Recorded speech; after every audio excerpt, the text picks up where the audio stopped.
3个月前我泡草莓酒的时候加入了一些橡木片，没想到口感意外的惊喜。过程是这样的。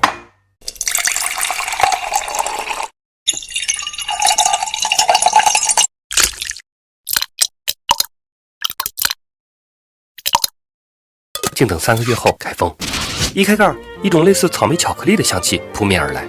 酒体是明亮的红宝石颜色，入口先是草莓的果味儿，中口是草莓酸酸的果甜，后口是橡木和草莓果甜的融合，回味又有一点可可的味道。整体口感非常的雅致。泡酒时加入茶叶，会给酒增添一些高雅自然的香气，而这次加入的橡木片给酒增添了许多木质香气，也使后口更加的醇厚。因为我用了3种橡木片的组合搭配，用量略有点多，导致木香盖过了果香，但依然非常好喝。我们开封整体百香果泡酒，因为有百香果，酒体有点浑浊，所以我们用咖啡滤纸来过滤。入口是橙子的香气，非常的自然，中口是百香果的酸甜，这种酸感比青梅的酸更加的顺滑优雅，后口略微有一点梨的香气，但瞬间被橙子的香气所掩盖。橙子的果肉做酒，橙味不太明显。橙子的白瓤有点苦，所以用去掉白瓤的橙皮做酒是非常不错的选择。苹果和梨本身不会带来太大的香气，但会吸收掉酒精的刺激感，让果酒喝起来更舒服。这个组合又给了我新的灵感，下次继续。大家知道酱香酒为什么贵吗？最近发现中国白酒在酿造上是最难的。白酒原料主要就是高粱，通过不同的酒曲和发酵环境，就能酿造出千变万化的口感。单凭这一点，想想都觉得非常厉害。那为何酱香酒最贵呢？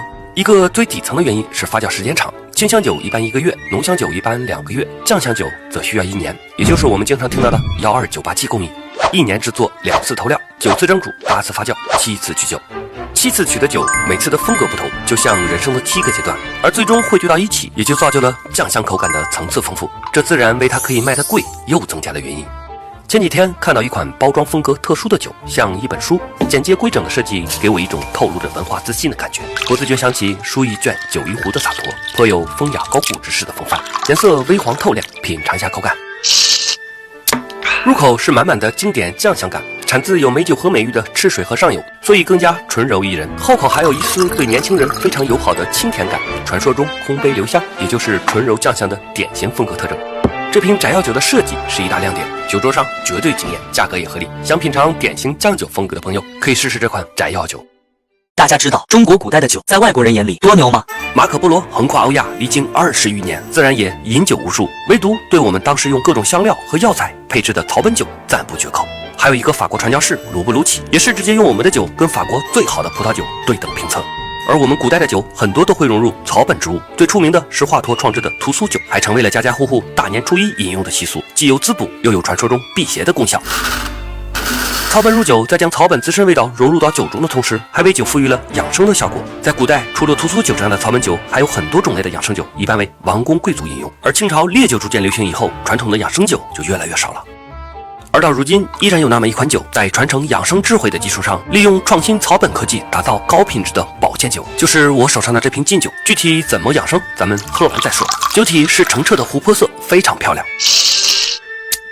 入口是草本的清爽，回味有些醇和清甜，整体口感饱满顺滑。现在正值冬季，万物必藏，是饮用养生酒的最好时机，尤其是搭配牛羊肉或涮火锅的时候，既好喝又解油腻，一举两得。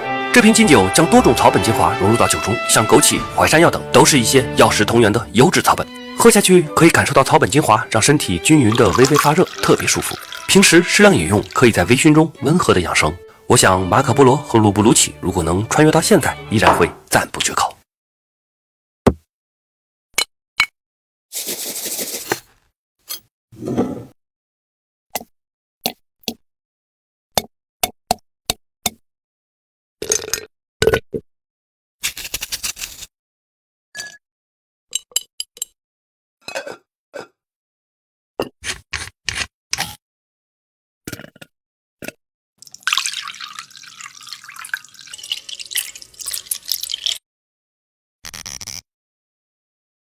最近中国人自己的威士忌很火，我们都知道喝威士忌的时候加冰是为了充分享受它的香气和味道，那喝劲酒的时候加冰又会有什么变化呢？如果是小瓶直接咂，喝起来草木香气浓郁，主要集中在中口。现在记住这个味道，以方便对比。接下来加入一块圆冰，再倒入一些劲酒，放置1分钟后，酒体温度降低到6度左右。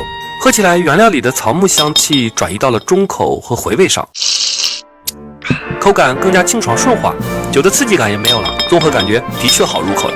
功劳主要来自于冰块的降度，所以很多调酒组合都是在预设有冰块溶水的情况下设计的。说到这里，曾经我也好奇过冰饮白酒会是什么体验。试过的人都知道，白酒加冰后会让酒体失衡，高级脂肪酸酯被析出，产生白色絮状物。而禁酒酒体本身的光泽并不会因为加冰而发生变化，风味和观感皆为佳品。而且加冰后，禁酒酒体温度和分子能量的降低，还能降低酒中药材带来的燥热，让成分被身体更好的吸收。这也符合以清驱燥的养生原则。看着这颜色和感觉，真应了那句禁酒是中国人自己的威士忌说，大家也可以尝试一下。不过无论什么饮用方式都得适量，切记禁酒虽好，不要贪杯。胭脂梅泡酒的检测报告出来了，有一个好消息和一个坏消息。先说坏消息吧，总酸和总脂两项指标不合格。不过好消息是解决方法很简单。先说总脂，我们的检测结果是 0.18， 国标规定是大于等于 0.35， 造成低于国标最大的可能是基酒的总脂含量低。这个简单，我装100毫升原酒去检测一下就清楚了。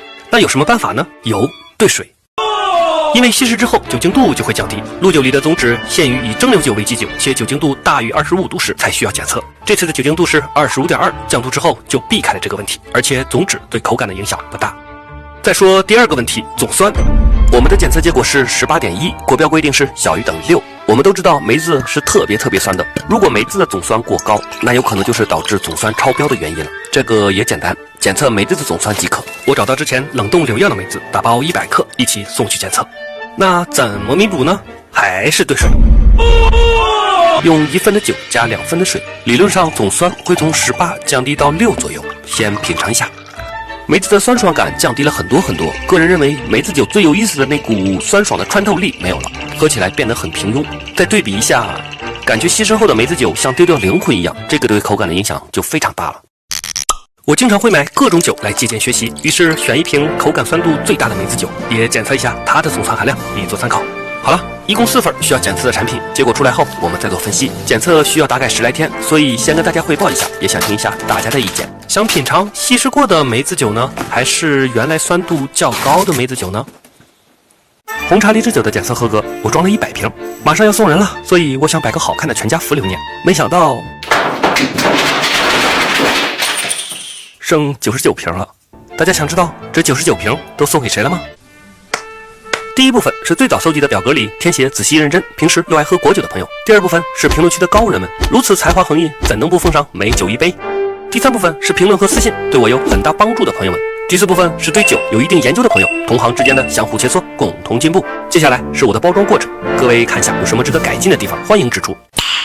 Nice。首先，我将冲洗好的瓶子放入锅内煮5分钟后，再进行一次紫外线灭菌。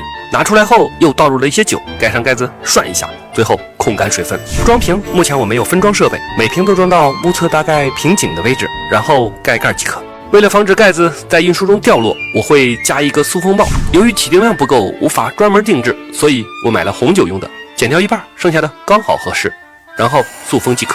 哦，对了，这是热塑封专用的吹风机，普通吹头发用的可不行哦。为了得到大家的反馈，每一瓶我都贴了一个二维码，方便收到酒的朋友在品尝时占用一点点的时间，帮我填写一下反馈建议。贴签完成后，有时候会有一点残胶，所以我都用厨房用纸清洁。这是我在抖音商城秒杀频道刚入手的四季如春家的厨房专用纸巾，8块9买了2卷，吸水性强，干净又方便。左滑进抖音商城秒杀频道，或点击评论区，就能一键购买我的同款超值好物了。还有更多爆款好物，低至9.9元，日常多逛一逛就能省下一大笔，超值的。为了防止玻璃瓶在运输中破损，我每次都装入气泡柱。气泡柱邮寄来的时候是扁的，需要打气才能达到效果。以前我都是用打气筒来打气，这次突然想到抽滤机的这个抽气的装置，一头是吸气，那另一头就是出气了。试了一下，果然如此。做一个加长管，直接升级成电动充气，太方便了。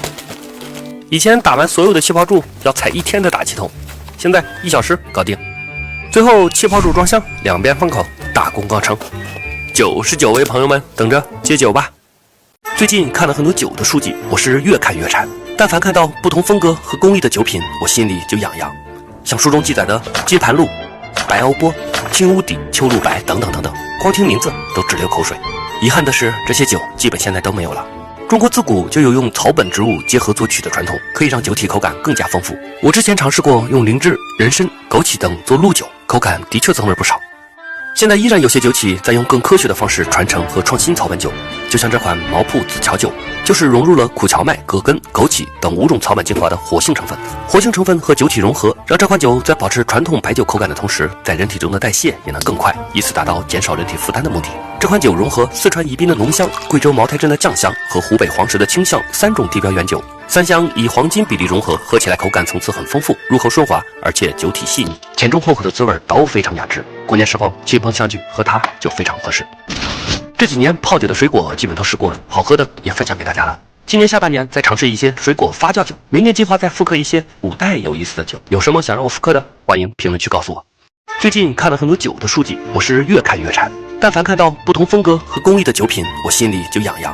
像书中记载的金盘露、白欧波、青乌底、秋露白等等等等，光听名字都直流口水。遗憾的是，这些酒基本现在都没有了。中国自古就有用草本植物结合作曲的传统，可以让酒体口感更加丰富。我之前尝试过用灵芝、人参、枸杞等做露酒，口感的确增味不少。现在依然有些酒企在用更科学的方式传承和创新草本酒，就像这款毛铺紫桥酒，就是融入了苦荞麦、葛根、枸杞等5种草本精华的活性成分。活性成分和酒体融合，让这款酒在保持传统白酒口感的同时，在人体中的代谢也能更快，以此达到减少人体负担的目的。这款酒融合四川宜宾的浓香、贵州茅台镇的酱香和湖北黄石的清香3种地标原酒，三香以黄金比例融合，喝起来口感层次很丰富，入口顺滑，而且酒体细腻，前中后口的滋味都非常雅致。过年时候亲朋相聚，喝它就非常合适。这几年泡酒的水果基本都试过了，好喝的也分享给大家了。今年下半年再尝试一些水果发酵酒，明年计划再复刻一些古代有意思的酒。有什么想让我复刻的，欢迎评论区告诉我。计划邀请大家品尝的胭脂梅泡酒，开封过滤到大桶后品尝一下口感。那种一爽到底的穿透力是梅子酒最有意思的地方，独具特点的梅子口味喝起来酸爽过瘾。虽然酒看着清澈，但肉眼还是能够看到细小的碎屑，这个好办，咱有经验呢。过滤，这次邀请哪些朋友呢？咱按照古人的方式行一次酒令吧。最近看三圣小妙老师的酒坛，里边提到唐代的一个对联，上联是烟锁池塘柳，小妙老师在书中对的下联是板城烧锅酒。他说也因此被罚了几杯酒，所以有想被罚1-2杯胭脂梅泡酒的朋友可以尽情发挥。这是我在抖音商城秒杀频道刚入手的清风绵柔抽纸，柔软舒适，沾水不易破。左滑进抖音商城秒杀频道或点评论区就能一键购买我的同款好物了，还有更多爆款低至9.9元，各种小零食、日用品闭眼买都没问题，日常多逛一逛还能省下一大笔，超值。好了，咱的酒也过滤完了，品尝一下。果味的酸爽感比过滤前略微降低了点，但我喜欢的那种一爽到底的穿透力还在，也足够过瘾。装2瓶送检，检测合格后再陆续联系大家。最后别忘了上联烟锁池塘柳。羊肉还能用来酿酒？最近从北山酒精里习得一古方，把羊肉和糯米放在一起酿酒，据说既有酒香又有肉质香，冬天里还可以驱寒暖身，有点意思，咱必须得试一下。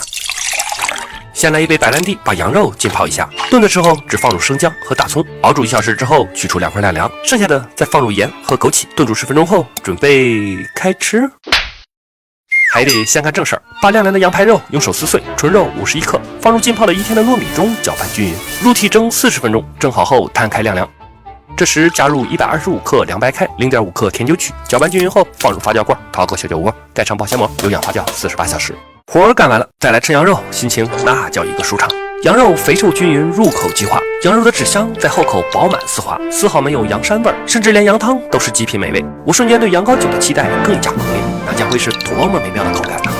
吃完羊肉的锅碗都比较油腻，这是我在抖音商城暖冬好物节刚买的立白洗洁精，清新去异味，去油效果不错，温和不伤手。左滑逛抖音商城或直接点击评论区就能一键购买我的同款，每买150减20元，领券再打9折，随便逛逛就是超值好物，太好买了。